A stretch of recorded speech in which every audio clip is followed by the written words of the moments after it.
Hello and welcome to Rajya Sabha Television. You're watching a brand new edition of India's World with me, Frank Razum-Pereda. India attaches the highest importance to its relations with Russia, External Affairs Minister Sushma Swaraj said on Friday as she conducted a comprehensive review of bilateral ties ahead of President Vladimir Putin's planned visit to New Delhi early next month. On this edition of India's World, we will analyze the bilateral relationship between Russia and India. Joining me on the program today are Professor Sreeram Chaulia, Dean, Jindal School of International Affairs, Pinak Ranjan Chakravarti, former Secretary, Ministry of External Affairs, and Distinguished Fellow, Observer Research Foundation. Also with us on the program, Major General S.B. Asthana, Defence and Strategic Expert. Thank you to all my guests for joining me on this edition of India's World. You know, Professor, taking a cue from what the Ambassador has just said about, the 2+2 dialogue, the timing, of course, is right, isn't it? Because we also probably had to reassure Russia that it is still an integral part of our future. Frank, we call it a special and privileged strategic relationship. This is the kind of phrase we use mainly for Japan and for Russia. For Japan, we call it global strategic partnership. This is special and privileged. So clearly, the adjectives are supposed to mean something. And I think first of all, and the most important, is there is no big conflict of interest between our two countries. If you look at the Russian strategic focus, it's more on containing NATO and checking NATO expansion in Eastern Europe, which they feel is their near abroad, and to some extent Central Asia. On the other hand, in the Indo-Pacific or the Asia-Pacific, Russia is no longer a big player in terms of its navy, or they've mostly conceded to the Chinese this space. So therefore, there is in fact, and China becomes very central here. Russia is permanently valuable to us, irrespective of the ups and downs in terms of the trade and the commerce and the defense. We will come to that. It's permanently important because although Russia and China have been getting strategically closer with a view to challenge Western institutions and the role in the world, they also have mutual animosity and suspicions because they share a geography. And the Russians are especially apprehensive of the Chinese encroachment into their sphere of influence, which we are not encroaching at all. So therefore, India becomes central. If you look at the Shanghai Cooperation Organization, you look at BRICS, you look at all the multilateral forums where Russia and India are together, the Russians want more of us. The Russians want us to be there in a big way because that's how they feel they can balance out the Chinese hegemony that's emerging. So I think that way it's important. And I think this visit was crucial because, as you said, for the summit that's coming up, and they had outlined new targets for trade and investment to increase. Volumes are not so great right now, just 10 billion, and it's been that way for a long time.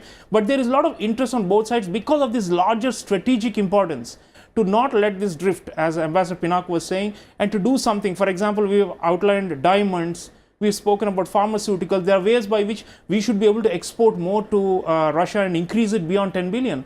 And the mutual investment is growing, but mainly in oil and gas. But there is a shift. We are moving towards a gas-based economy away from coal and oil, and there Russia becomes central. So energy, defense, plus we need something else, which is got to be other sectors which will drive this relationship forward. Right. Can those barriers be addressed by one of the issues that was taken up, Professor, where both countries are looking at wider use of the ruble and rupee in trade? What difference will that make, do you think? Because we have a similar arrangement with Iran as well, where we deal directly with our currencies. Frank, this is a way by which we are trying to skirt the negative impact of the US sanctions, Damocles' sword that is hanging over us. I think they are increasingly, the Russians are resorting to the one phrase, de-dollarization in international exchanges. Something that the Chinese too have been speaking about. Because but the difference is the Chinese want to raise the yuan or the renminbi to the level of a global currency. The Russians don't have that capacity or economy. They're simply looking at how to protect themselves against the vicissitudes of the American sanctions threats and the political threats. And rupee and ruble, we used to do it in the Soviet era. It was a kind of a barter system and so on. But now I think some strategic projects will have to be protected by resorting to other means, because the dollar hegemony can mean that, for example, if there are financial sanctions, then our banks will not be able to do the trade and will be able to process the payments on time. So I think we need to look at other options. They have also spoken about bringing a business community together to build confidence. It's happened a few times. I think the main hurdle here that's holding us back is Russia has a shrinking population in terms of age and demographically. And as you know, most of the countries are, far east is Siberia. So in terms of a market really for our products, it's not that big. It's just a little over 130, 140 million people. And we have other places, as Ambassador was mentioning, to export. But certainly the system of the business control, the oligarchic control in Russia, also means that preferred players have to be very close to the Kremlin. Let's face it. It's not so easy to break through and be a big player in the Russian market, because the domestic companies get a fair share of state protection and privileges. It's not as impermeable as the Chinese market, but is somewhere there. So I think we have to look at realistically at some specific sectors and target expansion. What There's could also some talk of these specific sectors be? Well, I mentioned diamonds and pharma, where Right. we feel we have a leeway. There's also some IT products that we can export, but also visa-free travel and electronic visa. These are some of the things that we need to ease, and they have been discussing these, because we have a legacy of strong cultural and people-to-people ties, but not much these days. If you look at students, just a few thousand Indians studying in Russia these days. It was far larger, sponsored by the Soviet Union. It was a big bilateral exercise, but no longer. So these are some of the things that we need to patch up, not because we don't have other alternatives. We do. But because in order to maintain the larger strategic balance, we need different components and legs for it to stand. It can't just be energy and defense. Right. We've seen, Professor, China and Russia coming closer together in the recent past because of the Crimea sanctions and everything that has followed after that. It's a marriage of compulsion is what the general is calling it. It's not because they are natural allies, because both the countries have had a history as far as their border is concerned. So, that having been said, how do these equations really, Russia with China, Russia with Pakistan, impact us, and should we be concerned? Well, you see, the thing is, Russia, I believe, has limited ambitions. It's been painted as some kind of a modern day Nazi Germany by critics in the West, as an expansionist power that wants to gobble up everyone, and that's sending out its intelligence agents to carry out assassinations and poisonings. There's a complete vilification of Russia which we do not share, and I think we have been very clear from the Ukraine conflict onwards. It is complex. There are Russian speaking people in that region. We have not agreed at all, either with Obama administration or with Trump administration, on their highly negative portrayals of Russia. And I think we believe that they have pragmatic way of looking at things, and in fact, the Russians are also open to a deal with the US, as they've been trying with Trump.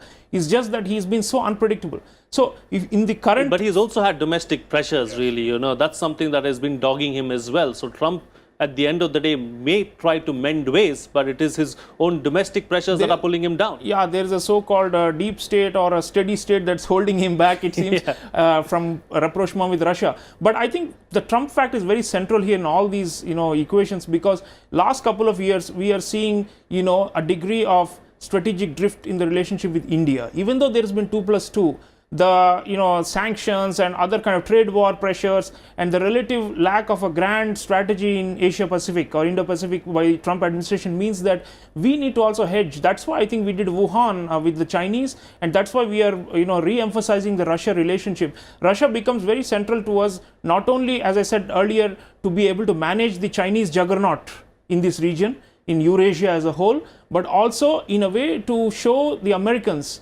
as has been mentioned, that we are an independent power and make our own decisions, and also that we can take care of our needs irrespective of the American push for us to acquire products which may not be technically so good. For example, the Patriot missile the Americans want to sell to us is quite inferior to S-400. Why should we take it? So I think on that point, Russia becomes very central now for us to make an important strategic, send out a message to the world that we want to be an independent third major power center in the world after the United States and China. And we are not going to be swayed one way or the other, swing state, as Ambassador was saying. Rather, we take our decisions, and Russia becomes very crucial, because that's how we accumulate strategic gravitas in the world. Right. Because people are saying Trump is unreliable, then why should India put all its eggs in his basket? We will not. Russia becomes central and we will continue to pursue that. And that's why striking a balance is very, very important at the end of the day. Closing comments from all my guests now. Yes, Professor, you had something to say. Frank, Sushma Swaraj's last visit, most recent one, they mentioned that Russia and India will cooperate strategically in third countries.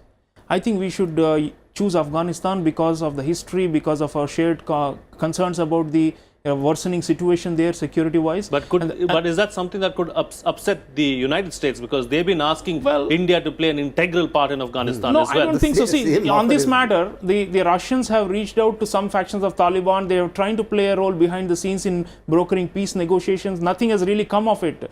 But the point is, the Russians are increasingly worried about the spillover effect from Afghanistan into former Soviet space, including Central Asia. There's now an ISIS branch in Tajikistan, for example. So I think, so we will need to partner with them to stabilize some key countries in the region, especially this most central act. And I think with the US, the problem is they have a South Asia or Afghanistan strategy that accords us more place. But on the ground, they are still talking to the Pakistanis and still trying to do a direct deal with Taliban. It doesn't affect them directly at the end of the day, because proximity is, I mean, they're far away. That's right. So, but Russia and India, we have a direct stake in it because our national security is at stake. So we must work in a third country and put up some joint project. That's what I'm looking forward to. Right. Okay, all right. On that note, then, it's a wrap on this edition of India's World. Thank you to all my guests for joining me on the program and putting things into perspective for us.